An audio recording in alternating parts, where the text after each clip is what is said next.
To talk about Bindu, who would be, of course, who is right there on the screen. Hi, Bindu, to you.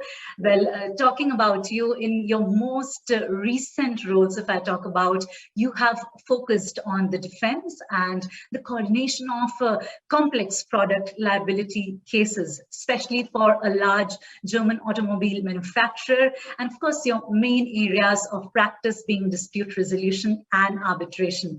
Warm welcome to you. And with that, I am equally elated to be inviting the panel that's almost all set to take the spotlight in the Congress. So warmly welcoming you, Nived Tayal, the legal counsel, Nestlé, India. Nived, you are a subject matter expert when we talk about food laws, labor, that's the HR and the IR laws. And you have may I say, a thorough experience when it comes to the EHS laws as well. And just for my audience to let them know, you're currently looking after the pan-India litigation, the food laws, the criminal laws, and also the environmental litigation for Nestlé India, along with providing, of course, the marketing inputs. Glad to be having you on the panel. With that, welcoming up next, Yogesh Wadhwa, the General Counsel, Hyundai Motor India. Yogesh, 21 years of experience across law firms and MNCs into oil and gas and automobile sector. In your current organization, you're responsible for all of the legal, secretarial, and the compliance issues. Yes, and your areas of experience include the corporate and commercial law practice, the sourcing and supply contracts, M&A contracts, litigation, so on and so forth. And with that, welcoming up next, ladies and gentlemen, please, I'm sure with your tweets, comments, questions, and of course, the networking skills virtually right now, let's be all set to also welcome Akhil Prasad, Director, Country Counsel, India and Company Secretary, Boeing. Akhil, 20 years of experience as an in-house counsel. You worked with legal teams across different countries, and your areas of practice include the contracts, including the international ones, the litigation, the corporate laws, the competition law, environmental law, the IP laws, etc., etc. Actually, there's so much, to each of our panelists credit that for sure the time is a little short to take you all through everything, but of course, for that, we are welcoming up next once again on, the day one of the fourth week in the finale week of our Congress, Matthew J. Kemner, the partner, Squire, Patton, Boggs. Of course, Matthew spoke to us in the form of his keynote address, and you all know him well. So, of course, inviting you, Matthew, once again. And with that, allow me to also welcome Nandita Gera, the Director, Legal, Risk Management and Compliance, India Subcontinent, DB Schenker. Nandita, 17 years of experience for you in advising multinational corporations, Indian conglomerates across various spectrum of legal practice. You have really contributed to, in a way, help businesses win in sort of very complex environments, while, of course, guiding them to operate within the parameters of law. You worked with Interglobe, Titus & Co, Advocates, and PepsiCo, and more. With that, we would also be welcoming Amit, Atre, the General Counsel and Company Secretary, Mercedes-Benz India. Amit, overall, a professional experience of 20 years, which includes the includes you leading and also managing, the entire legal and secretarial function. Of course, needless to say, in a professional and a challenging environment with top-class organizations of the world. Glad to be having you. And with that, let's also welcome Vineet Agarwal, the General Counsel, BMW. Ladies and gentlemen, by qualification, he's the Company Secretary, did Masters in Law, and an alumnus of IIFT, I think avid speaker in college. He's the one who's the General Counsel of BMW India, and 18 years of an industry experience for you, Vineet. And with that, before I hand it over to Bindu, of course, allow me to say thank you on behalf of Legal Era to our session sponsors, Squire, Patton, Boggs. Thank you very much. And Bindu, it's yes, it's a fine evening, and here you are talking to your panel. Over to you. Thank you. Thank you so much. Thank you so much, Legal Era, for this fascinating opportunity. I'm very delighted to be moderating this event with my, thought-provoking industry leaders on product liability. I did not coin a specific topic or flavor to this entire session. I thought because of the nascent nature of the law in itself, I thought we would keep this informal and informative. As you all know, prior to 2019, India did not have a specific regime on product liability. It was, there was no lemon law as we see in matured markets like in the United States. Until recently, we saw the term product liability being defined in the Consumer Protection Act of 2019. So therefore, my aim is to keep this extremely informal and informative, sharing best practices. On that spirit, my first question is to Amit. Amit, we discussed about this previously. Statute-based product liability law, is it beneficial or harmful for the manufacturer service industries? What's your view on that? Thanks, Bindu, and good evening to all the co-panelists and the participants. And thank you, Legal Era, for this opportunity to speak on this very important topic for the consumers as well as the manufacturers and service providers. And thanks, Bindu, for this first question. I think, in my view, from the industry perspective, nobody opposes any kind of a product liability law per se, and it is important for us as well to know what are our boundaries and how we need to conduct our business in our respective jurisdictions. It's not and of course we are also customer centric all the ways. Everything that we do is always customer centric, so obviously the product liability also comes in on our way. And if I may say that, for example, in 2019, in Germany alone, there were about 32 lakh recalls in automotive. And whereas if you look at the US market in 2019, though all inclusive recalls were 14,000 with a total number of affected vehicles crossing about 64 crore. So what I mean to say is that, none of the product is defect free.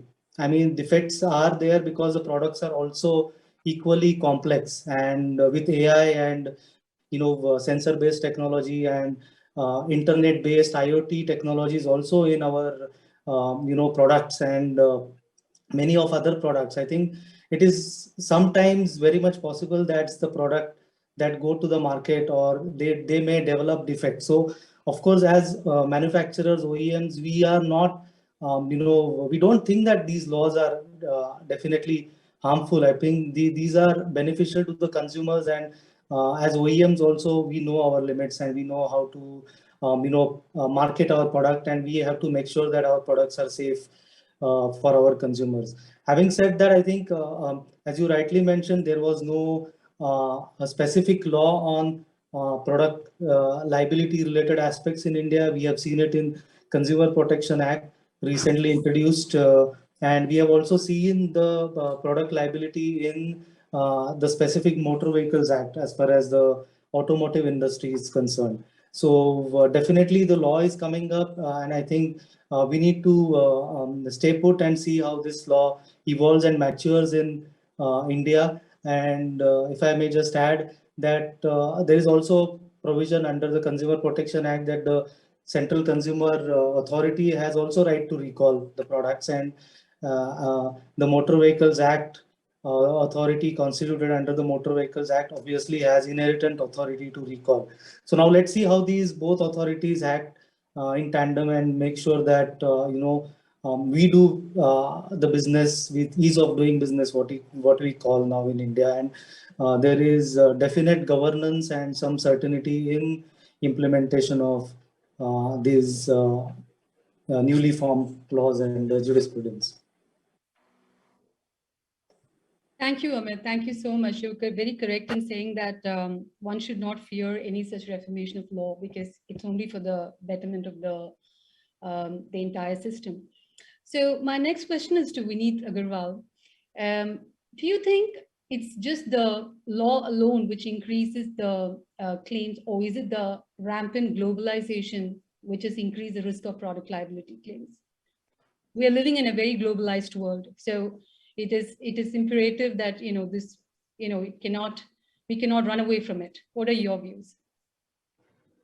Thank you so much, and good evening from my side to the panel and the legal colleagues, both sides, this side of the forum and the outside of the forum. So we are the common legal colleagues. So with respect to your question, I would like to give a complete perspective. For the complete perspective, in India, we follow the adversarial course of litigation.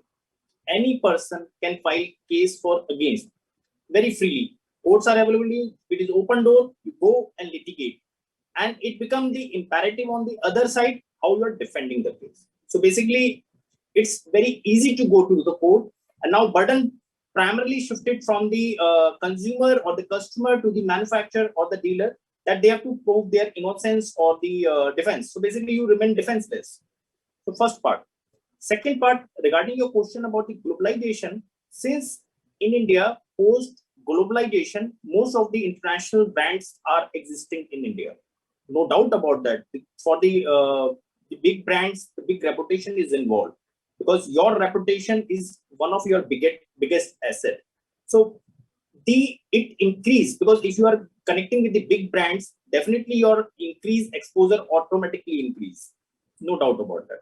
Third, now I as a customer can approach to the global companies also. So I do not have any grievance, or I do not restrict myself to only to make a complaint against only to the local company. I can also approach to the chairman of the groups.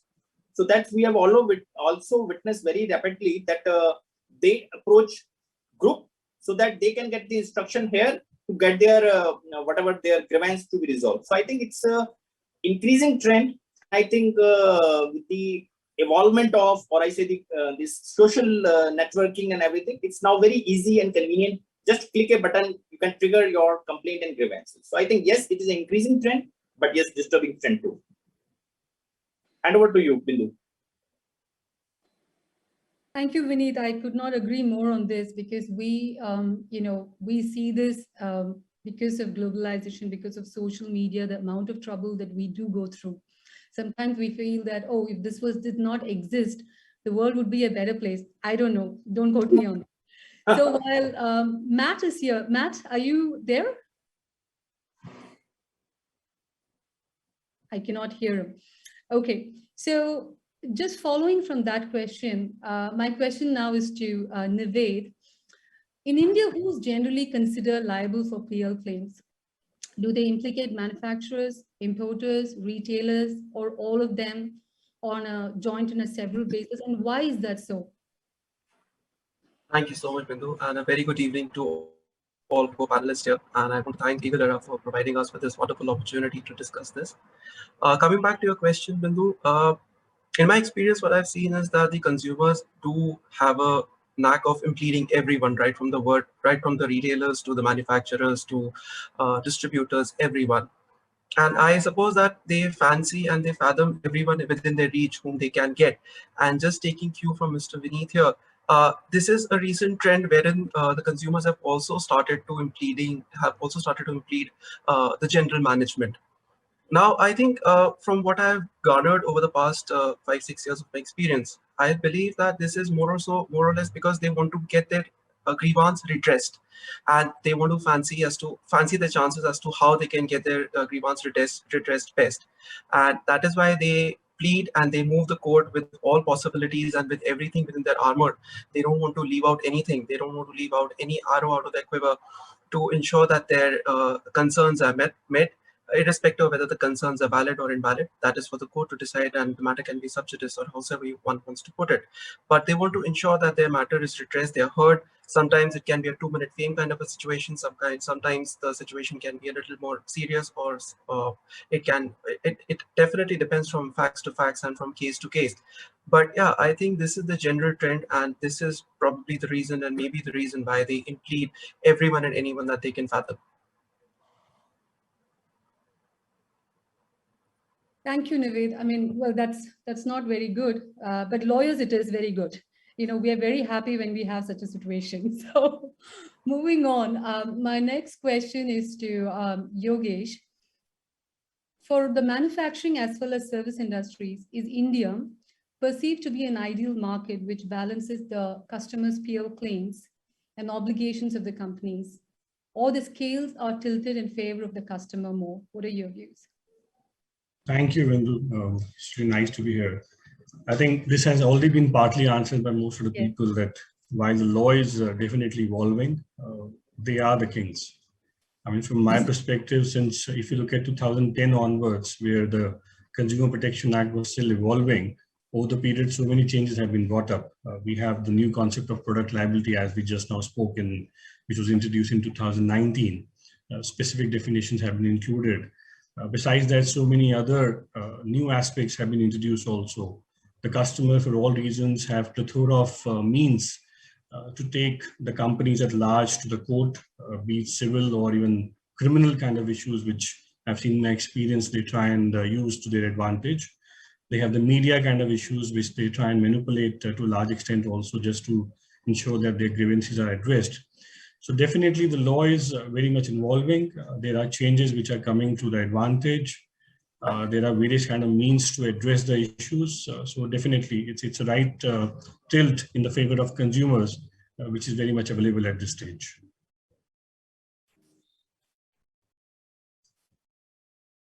Thank you, Yogesh. I agree. I couldn't agree more on that. Now I have Matt here. I just saw him. So Matt, we were talking about how globalization has caused a lot of chaos in the product liability world. From the US perspective, what are your views? Well, as I said earlier, I see the product liability law, and particularly the ability for plaintiffs to obtain class action relief or collective relief, is increasing. We started this project for the German manufacturer that Bindu mentioned earlier 24 years ago. And at the time, we were worried about our adversaries, the plaintiffs in Florida, using something we said in California against us, because the internet was just starting, and we were worried about plaintiffs becoming more integrated or whatnot. This seems so small and so ancient, because now we have the same issues, whether it is in the middle of Asia, in the middle of South America, or the middle of Texas. These plaintiffs are well coordinated. And with that, I think, is the evolution of the law. As I said earlier in my recorded event message, I don't know if any of you heard that, but I do think that it's simply a matter of time. The power of consumers is increasing, and the willingness of governments and courts to support consumer rights is increasing. So it's going to increase the burden on manufacturers, and the motivation for manufacturers to prepare for that. So from a US perspective, I've seen it sort of develop in the US, and now I've seen it go, as we've been doing work around the world, develop in that direction. I think it's still gonna, I don't see it stopping. Right, Matt, agree. So my question to Akhil here, we spoke about this, Akhil. Is flouting of COVID-19 protocol with respect to service industries, especially aircraft services, covered within the ambit of PL claims? What are your views on that? Sam, thank you very much. Bindu, can you hear me? Can you hear me? Okay, so, first, before I start or comment on that question, I think I must say that India is a very strange place. Today's headlines that after General Motors, after Harley Davidson, Ford exits India. So especially, on the automotive side, it is a very, very competitive place. And, I have seen in my experience as the General Counsel of General Motors, this was many, many years ago, where,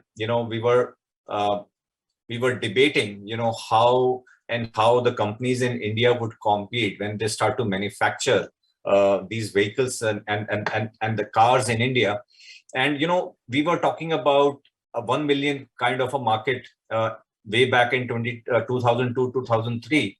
And the way it has exponentially grown And in my stint as the general counsel of General Motors, we had our own fair share of product liability cases. What Yogesh and Vineet alluded to, that in addition to the product liability cases which were dealt with before the consumer forums, the complainants also took recourse to the criminal cases. So we have seen that if a customer needs resolution, the customer will definitely get to your neck in India, no matter what kind of jurisdiction we are talking about.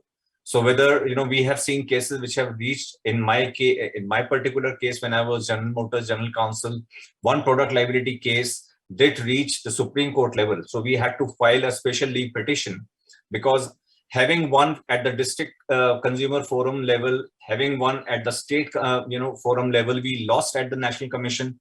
And that only opened us a window to have a special leave petition filed before the Supreme Court. And we should all know that Supreme Court, the petitions before the Supreme Court, 99.9% petitions are dismissed. But this was one petition for a consumer product liability which went in our favor. And the peculiar question that was being debated before the Supreme Court was that this gentleman who purchased a General Motor car, which we called it as a German engineering. So he fought all the way up to the Supreme Court. And by the way, the customer was a lawyer, and the customer said that we have issued misleading advertisements because German technology, a technology can never be implemented. So district forum, state commission ruled in our favor, National Commission agreed with the complainant, and the Supreme Court finally decided in favor of General Motors. So these kind of things are not very uncommon. And, despite an issue related to a motor vehicle, people are willing to fight up to the Supreme Court, right up to the Supreme Court. And we know in India that any forum takes years, but even then customers are willing to litigate and fight. So now jumping on to the aviation industry, thankfully, I would say, and why I say thankfully, because I have had my share of product liability cases when I was with Electrolux, which was refrigerator cases, washing machine cases, or small product cases, right up to the high-end cars and automobiles. Thankfully, for companies like us, which is Boeing and Airbus, we are manufacturers in the United States or in France. Thankfully for the manufacturer sides, the issue of product liability cases are very, very low, because to qualify somebody fall into the definition of a consumer, it's not very easy. It's difficult for our kind of industry because we manufacture outside India. So we are protected in that case. But as you rightly say, for the airline industry, this was first time, the COVID-19 and October 2020 judgment of the Supreme Court, which was Pravasi versus Union of India. I think the major issue that was settled was related to refund of tickets, because there were certain directives which were issued by, the central government and the state government about lockdowns.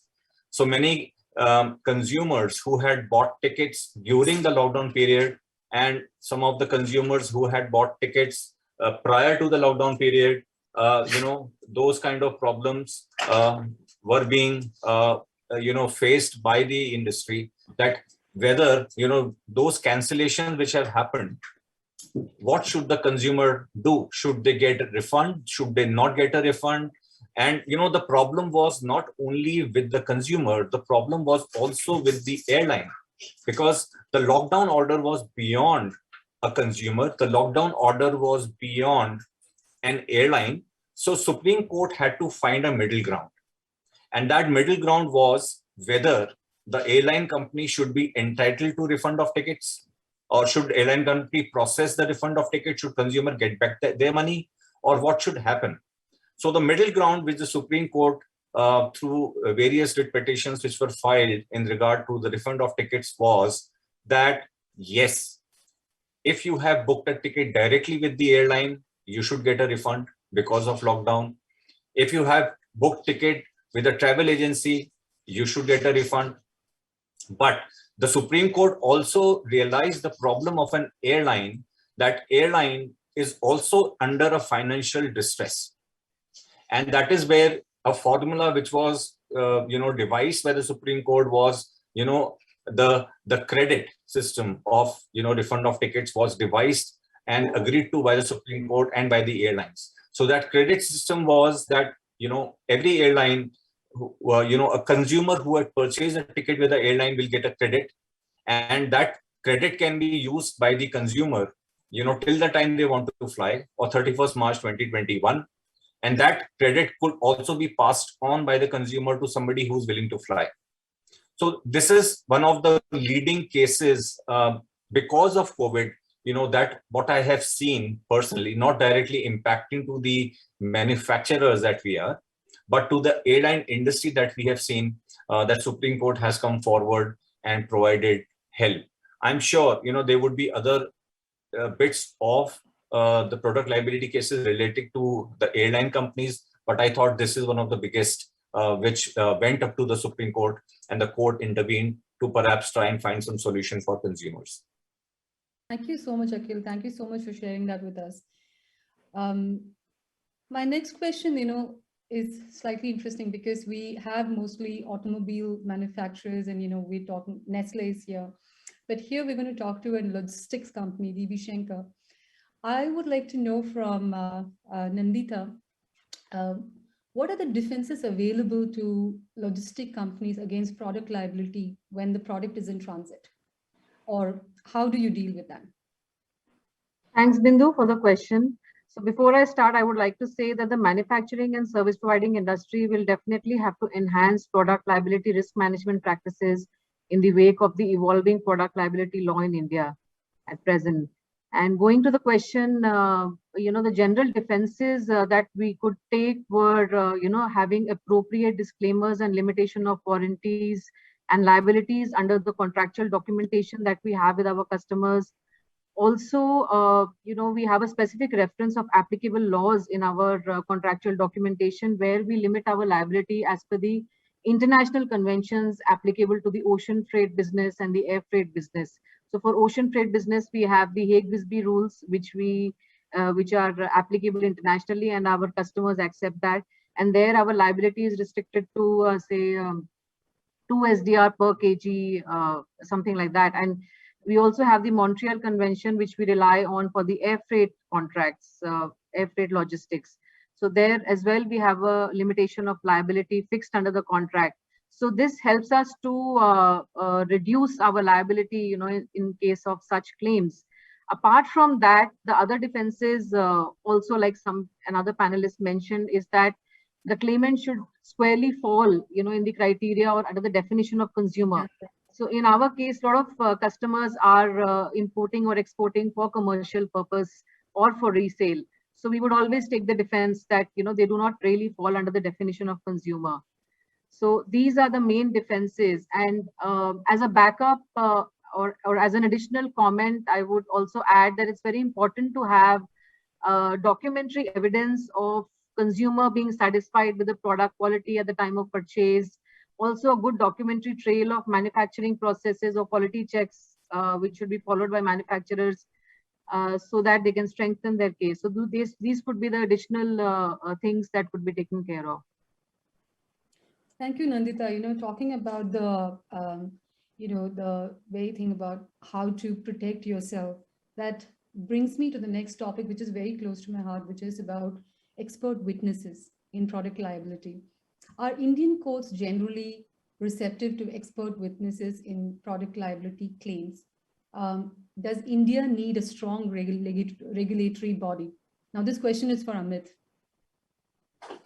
Okay, thanks, Bindu. Again, I think it is a very important question and very important for us as well as, auto manufacturers, because when we talk of a product liability, maybe in the perspective of consumer law or the recall law that has been announced under the Motor Vehicles Act, but I would maybe focus on the consumer law because the recall law already has the experts in terms of the testing agencies, which will get involved in case of a defect in a class of vehicles during the manufacturing process. While under the Consumer Protection Act, what we have seen is, as I mentioned, the products are very complex these days, run by complex technologies and AIs and internet-based technologies and so on and so forth. But having said that, it makes also role of these experts witnesses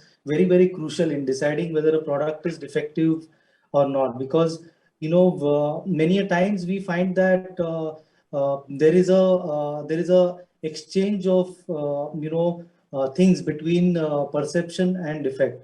Many a times there is a perception issue with the customers, and customer equates that perception issue as a defect. And I think there is a fine line which needs to be drawn by the experts, because, for example, we have experts right in India, also in Germany and other jurisdictions who are experts in automobiles, but they are our own in-house experts. So obviously the courts and the consumers are who are fighting against us are not willing to take them as expert witnesses. So now it leaves open for the courts to appoint the right witnesses. And when we say right witnesses, these should be the people who have the expert knowledge about the products, and not just somebody who academically is qualified under, say, automobile, and maybe he's a professor or in some university. I mean, you need to be dealing with these products day in, day out, because our products are also so dynamic that they evolve every year. New technologies are brought in, and unless you are close to the products, unless you have hands on the products, it is very difficult to find out what is the industry standard and where this particular product which is under question is lying. So I think the courts, in my view, need to recognize this and should have expert witness, because unless you have an expert witness, it is impossible to decide if a product is in the defective area, or it is fine and it is a perception issue, or it is a standard issue which customer thinks is a defect. And we have seen also some weird instances where even layman kind of people have been appointed as expert witnesses in some of our cases. So which is very unfortunate, and which doesn't give the right visibility for the product and right opinion about the product and its acceptable standards. Thank you, Amit. So Akhil, do you find a very similar situation for you in your industry as well? Expert witnesses are hard to come by, or how do you go about that? See, on a global level, if you see, perhaps the regulatory agencies for aviation has been pretty decent, and that includes our own regulator, which is the DGCA. So I would, and since I have been on both sides, on the automobile side and on the aviation side, I think the level of diligence which we interface with the regulator. And I do not think that there is any regulator for automobiles per se in India, because it will have an act that, whether accidents or registrations, etc., the Motor Vehicles Act will govern that. But I would not say that there is any regulator for manufacturing of automobiles in India vis-a-vis operation of airplanes in India. It is a extremely highly regulated, intensive kind of environment where the DGCA will not only look at your which routes you will fly, they will also look at the airworthiness of an aircraft. The certification, the fitness. I think the kind of engagement that a regulator has in the aviation industry is far, far, far more or greater than what you see, especially on the automobile side. And I'm sure under our friend from Nestlé will agree that perhaps on the food laws, it is a similar kind of a diligence, which I have not worked for that industry, but I do understand that for product liability cases for company which are subjected to food laws, it would be a similar kind of intervention or interference or coordination with the regulators, which I see in the aviation industry. So to come back, I think the aviation industry is subject to a lot of regulations. The airlines are subject to a lot of regulation, and the kind of specialist on-ground people to comply with those requirements is huge. And I was talking to a friend of mine who works for Indigo. He's in the talent acquisition. So the kind of roles an airline puts forward for compliance. For example, he said he wanted to have somebody who could handle the dangerous substances regulation for DGCA. So imagine the kind of roles you need to have in the organization to be able to comply with those requirements is very, very different and at a different scale. Right. You know, when we're talking about regulator, you know, what comes to my mind is, you know, our side of the world where we have NHTSA, which is a very strong regulator in the United States. Perhaps Matt can just give us some overview on how regulators function in India, in the US. I'd be happy to, but I do want to put a plug into you, Bindu, and thank you for these great questions. To put out to your panel, I would be terribly interested to hear if any of our panelists have experience in representing Indian companies that are getting sued outside of India and how they build up their legal defense when they're defending lawsuits both in India and then in some of their international markets, if I could. So NHTSA, I would say that as soon as a U.S. regulator gets involved, things can change. And I actually have a telephone conference very shortly about a case where we're being sued. Our German client is being sued in a civil matter, saying this product behaved in a way that was unacceptable. And at the same time, the regulator is looking at that same question. So typically, if you want to have a good defense system, you must be not only coordinated among countries or whatnot, but you have to have a good coordination system among your defenders of the product and your interactors with the regulators. NHTSA stands for the National Highway Transportation Safety Administration here. It's essentially the arm of the federal government that regulates automobiles, among other things. So when we have to be extremely careful when we are dealing with NHTSA and a case at the same time.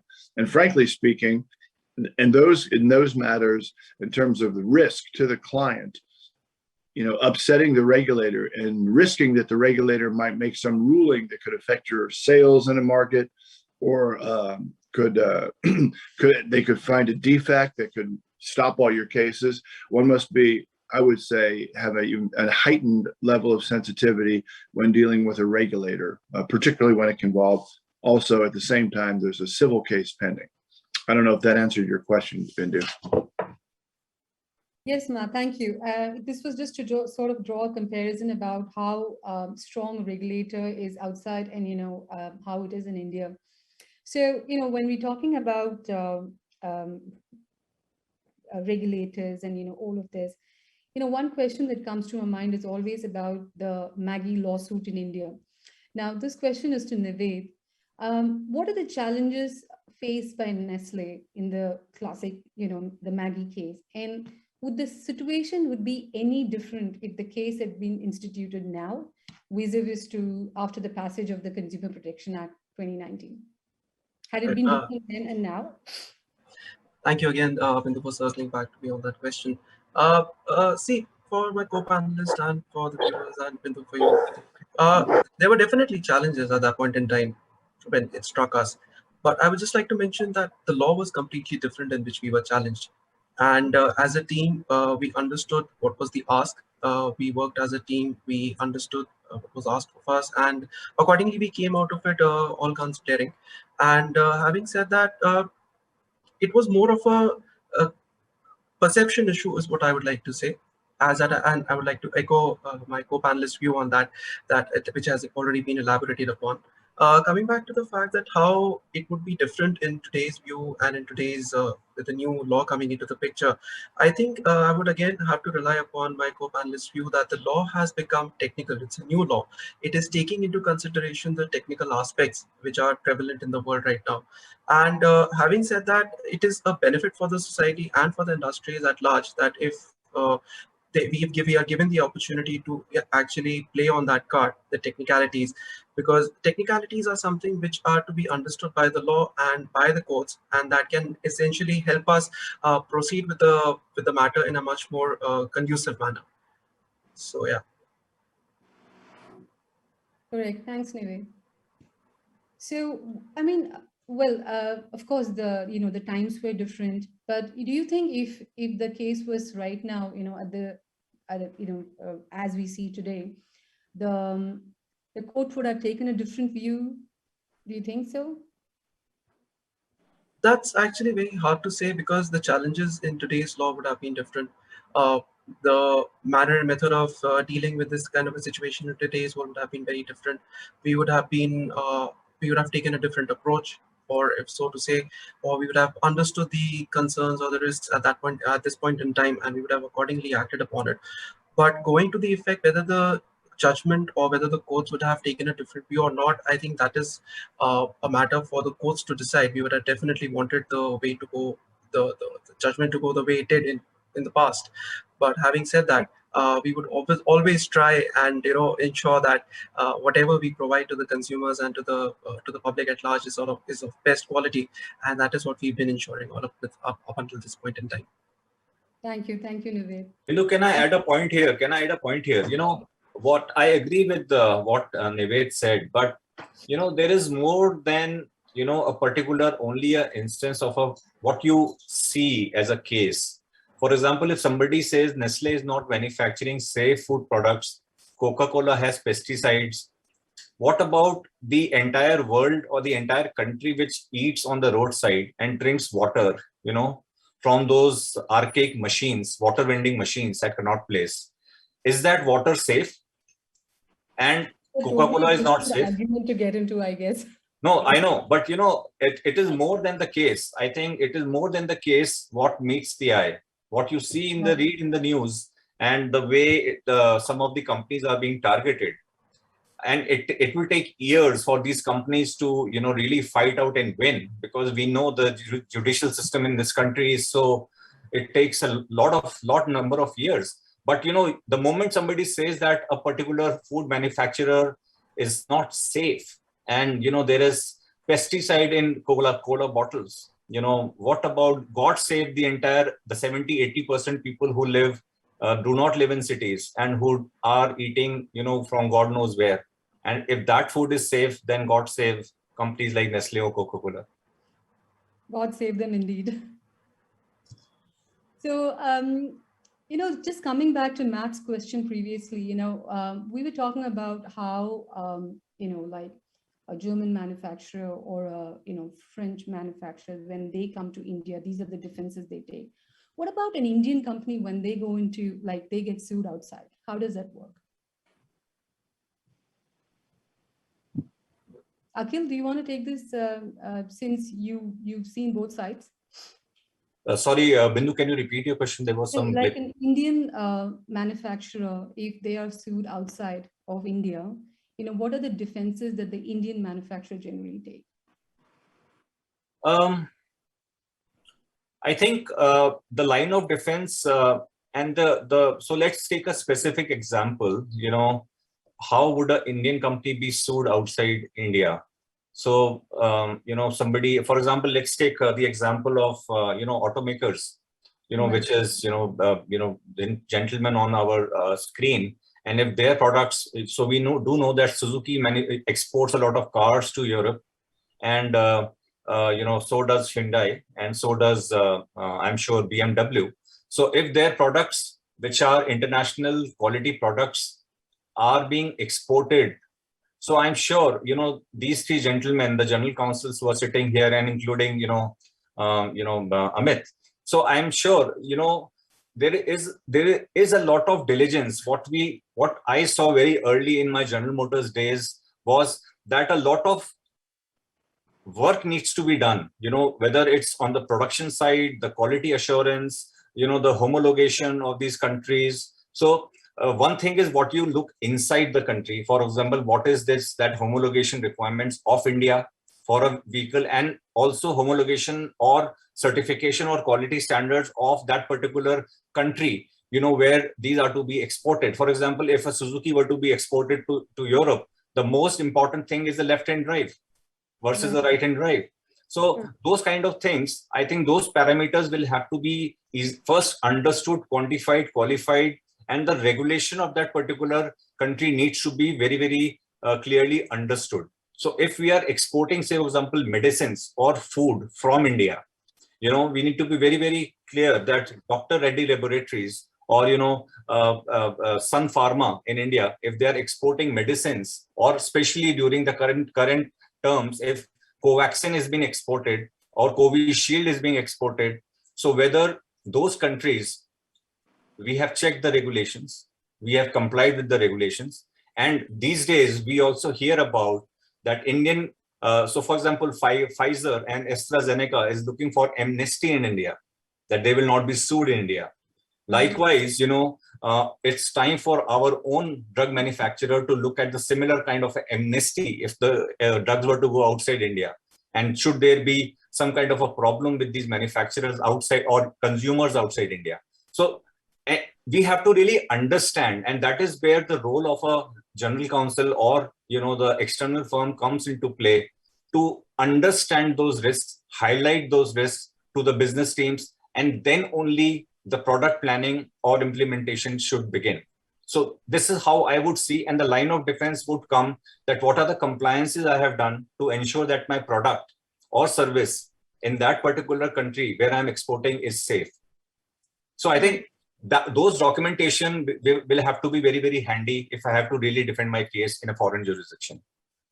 Thank you so much, Akhil. Thank you so much. Bindu, I thought I'll give a probably different kind of perspective here to what Akhil said and to what Matt was asking. So we always say that the law of the land prevails, and that's where, given all the multinational kind of scenarios which are spreading and doing business all across the globe, the law of the land has to be complied with.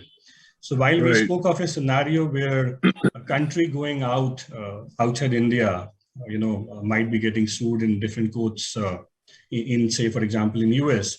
I was just reading a famous case of Airbus, and Akhil might be aware of that. This was a famous case of Airbus where a flight was going between Bangalore and Bombay, and the flight could not land. There were almost 70 to 80 people died. And in that scenario, the consumer wanted to sue the airline as well as the Air India, not Air India, the airport authorities. And the Airbus said that, we should not be sued here. Let's go to US and we will see the case out there. And at that point of time, the law on the strict liability was not so developed. So in this particular matter, the court actually held that no, the law is still evolving here, but we will go to the extent of bringing a new principle, letting a kind of a new law being laid down for this specific requirement to ensure justice to the consumers. So I think this is just a different side of a perspective altogether. But as we are speaking, the law of the land has to be complied with, which is still very much evolving at this point of time. Bindu, I wanted to jump in and excuse myself and just say thank you so much for this panel. I'm a U.S. lawyer who studied outside the U.S., and to hear the Indian perspective for me is really, really a pleasure. And I'm sorry I have to go. It's 7 a.m. here in California, and I have another client yelling at me. So I've got to go, another call. But I very much appreciate this, and I appreciate very much the opportunity to meet all of my new colleagues in India. Thank you. Bye, everyone. Bye. Thanks, Matt. Bye. Thank you. Okay, so this is very interesting. Now, we're getting to a very interesting point. We're going to talk about emission, and good Matt's not here because that's a very touchy topic. So anyway, so have the state regulation checks tightened on automotive industry since the recent emission scandal? Now, this question is for Vineet, or anybody can, even Amit, I'm sure, would be very happy to answer this. So I'll go with Vineet first. Can you repeat the question very clearly? I am not. Have the state regulations checks tightened on the automotive industry since the recent emission scandals? Definitely, directly or indirectly, the government has tightened the what are the loose threads, I can say, or where the government is coming primarily from the automobile sector, the recall procedure, where in earlier it is only voluntary process. I want, I can do, I don't want, I cannot do. But now the government has defined very, very clear process. Definitely it was debated a lot, and companies are now forcefully thinking to have a defined process for the recall. So definitely the government is tightening the nose. Point two, apart from the recall process, the government is now going into more nitty-gritties of the what kind of the product you are manufacturing. It has to be standard, it has to be tested properly. So government is tightening, no doubt about that. There is absolutely no doubt about that. Please, I will, Amit. Thank you. Yeah, Amit, I agree. Yeah, thanks, Vineet. I think I agree fully with your views. I think the law that has emerged in last 2 years, it has cast huge responsibility on all OEMs about the safety of their products and taking care of environment and as well as safety. So, for example, if you look at the continuity of production, now we have a requirement that we need to draw vehicles from customers' hands and give it to the testing agencies, which itself is going to be challenge for us. But I think it is in the interest of the customer. Drawing a vehicle from customer and telling him that your vehicle will be sent for a week for testing under the mandatory testing, and customer has to voluntarily agree. Otherwise, we have to just scout customers and make them happy for non-availability of their vehicles for a week or so. So definitely the law has emerged. The BIS standards have also been tightened on so many aspects about the parts and components that go into the vehicle. So yeah, definitely the regime is getting tougher, and we hope that with all these initiatives, the products becomes more safer. Of course, I can confidently say that they were always safer, but this will also give more confidence to the customers that the products they get are released only after robust testing and quality checks. And Bindu, I would like to add now the biggest one of the challenge. I cannot use the word challenge, is not correct word, but what is the important thing is it's like a regulatory explosion, I can say. Earlier, in early time, regulation come once, you are happy, you read, you implement. But now in the tomorrow morning, you will get a news. Oh, this is a new regulation. When you have to implement, yesterday night you have to implement. So you have forgotten. So basically that challenge, and being what we are speaking about the products. Products are not something in the night you switch off the light and switch off the button. It's not the case. It's in the technicalities. It has to be, process has to be changed. So basically you are struggling with the explosion of the regulations and where to go and how to go. Sometimes it's not clear. Right. It is a very difficult task, Vineet. I mean, I do understand that, coming from, in the other North Asia or, the other Southeast Asian countries that I work, the regulators are a lot more, especially in North Asia, the regulators are a lot more active, and, vis-a-vis to what you see in India is still nascent, but yet everything is in an explosion. Then, you're like, oh my God, how am I going to deal with that, right? So it is, I think it will take a while for things to get sort of settled down in that area. But yes, manufacturers have to be beware of these things. Well, if I can add here, just to add, I think while strictly the law has been introduced now when it comes to the safety regulations for the emission norms, which is a mandatory law. Right. If you look at the past also, I think from any multinational or a big company perspective, it has been their prerogative to ensure that they have a very clean kind of an image also. So from that perspective also, there have been a lot of voluntary recalls which have been done. We can take example of either Maruti or Hyundai, or even in the past of General Motors, just to take few names. The companies have gone ahead actually on a voluntary basis just to bring to the public's notice about any requirement of the changes which are very much required to ensure the safety of the people or even from an emission perspective. So I think everything goes hand in hand, strictly following the law now, which is very important, but equally ensuring that you have a clean image in the market to give the customer confidence, as Amit rightly said. Right, I couldn't agree with you more, Yogesh. I think it's just a matter of time, just give it like another few years, you will see a different landscape altogether. I'm sure we'll be having a panel where we will be discussing, okay, how do we stop these regulators now? What do we do about that? I'm sure we would probably get there as well. Now, logistics companies, this insurance and how logistic companies go hand in hand. So this one question for Nandita I have is, the logistics company can avail a product liability insurance cover to shield them from such costs, right? Is it a widespread industry practice, or is it carried out only in few jurisdictions across? So, Bindu, my experience is that, logistics company usually avoids taking the product liability insurance in India because there is a lot of protection that they have. For example, under the local regulations, for example, the Road Act, which protects the transporters, to have a limitation of liability and agree with the customer to limit their liability. So they have a lot of protection under the existing law. They try to limit their liability during the contractual process, and they avoid taking the product liability insurance and that cost on them. And usually the position taken is that since the insurable interest is of the owner or the shipper, they should be the ones taking the product liability insurance. And apart from that, as I mentioned earlier, there are these international conventions which protect the freight forwarding industry. Even as freight forwarders, the defense or the argument taken is that since we already have a limitation of liability, we are only responsible to move your goods. The responsibility of taking insurance should be of the owner of the goods or the shipper, So that's the position in India. But yes, in other jurisdictions, for example, South Africa and more mature jurisdictions, definitely there is more onus and responsibility on the transporter, and they do take product liability insurance. Right. Anybody to add on that? I think Akhil would have something to add to that, coming from, again, a logistic perspective. Yeah, I think insurance is a huge subject, Bindu, especially for our business. Although, the title transfers in the US, whenever we sell commercial planes, the title transfers in the US. But that is not only related to the sale of a product, but, having so many suppliers.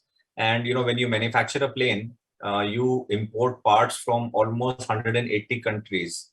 And, the number of parts and components which go into manufacturing of a product is,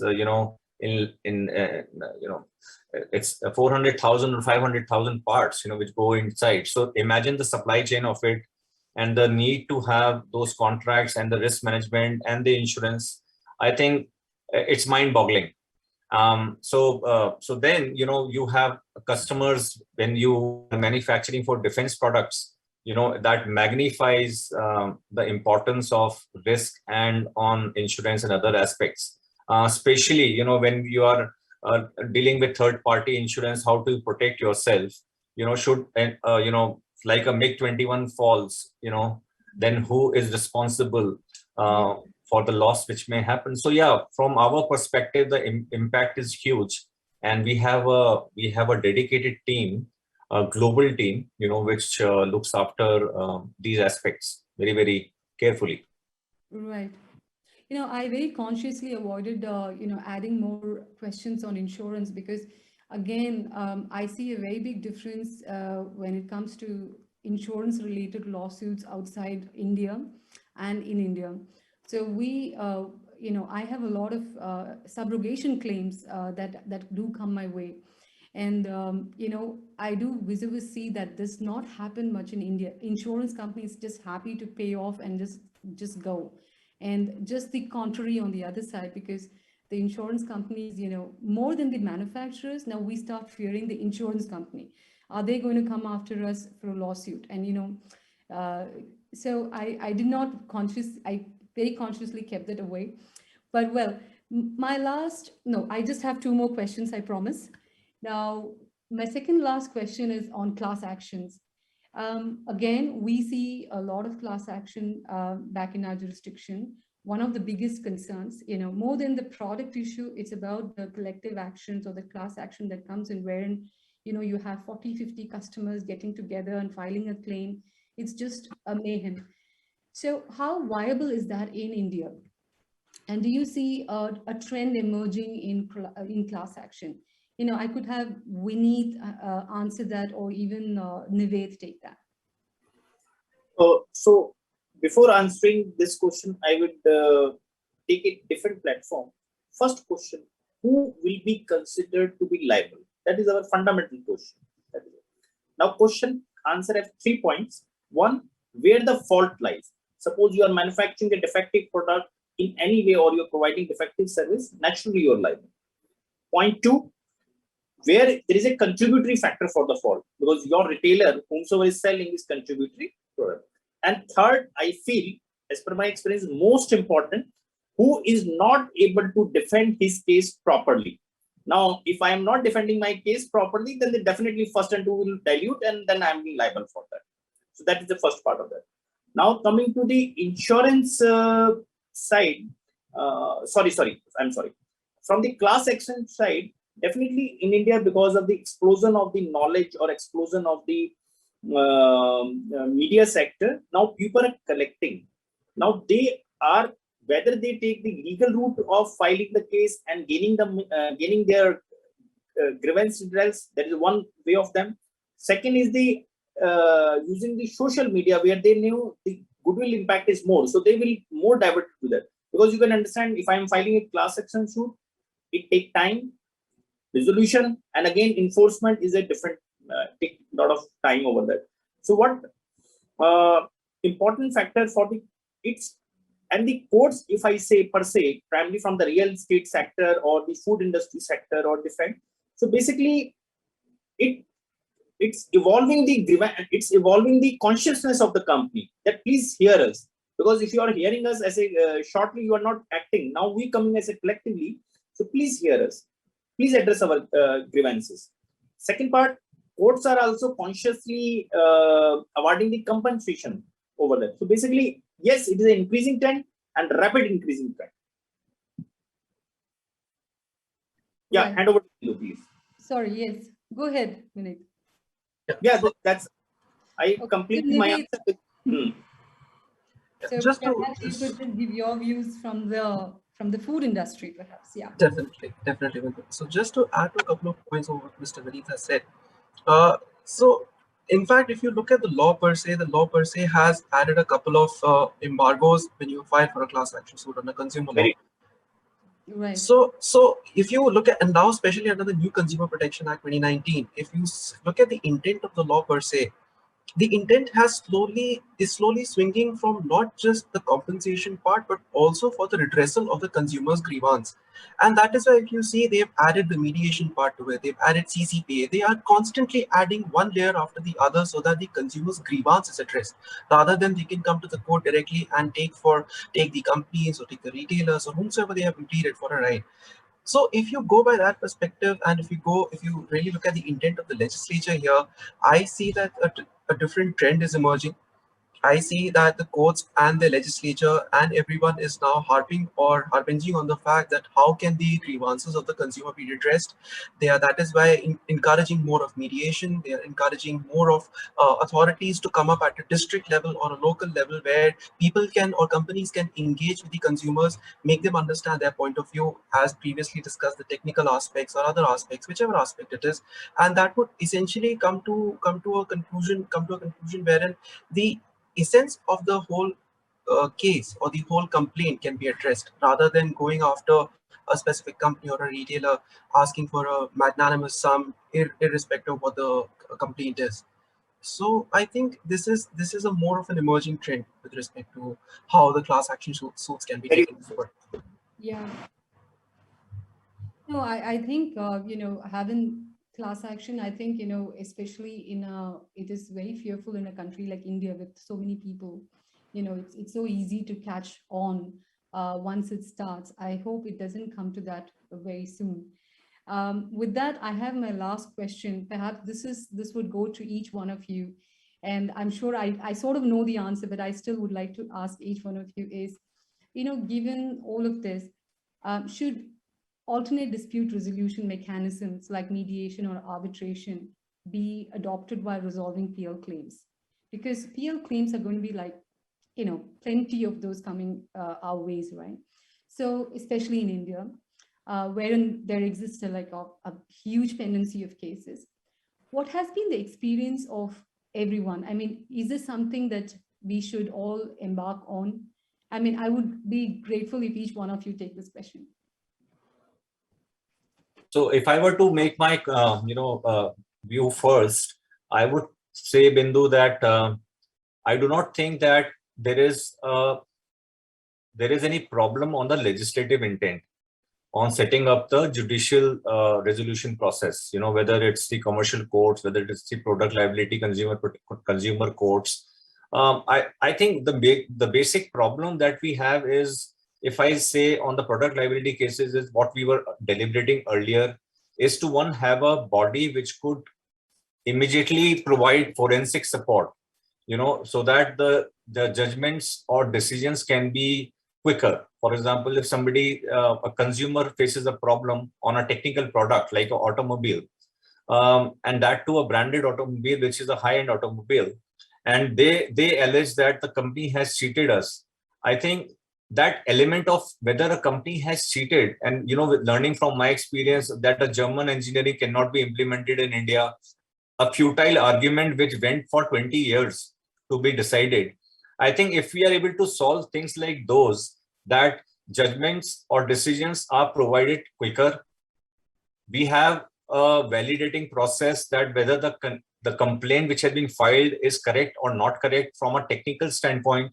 For example, if somebody is alleging Coca-Cola has pesticides, so despite a report that it did not have pesticide, or whether it had pesticide or Maggie had lead, so those kind of things can perhaps be solved quicker than dragging into the courts for so long.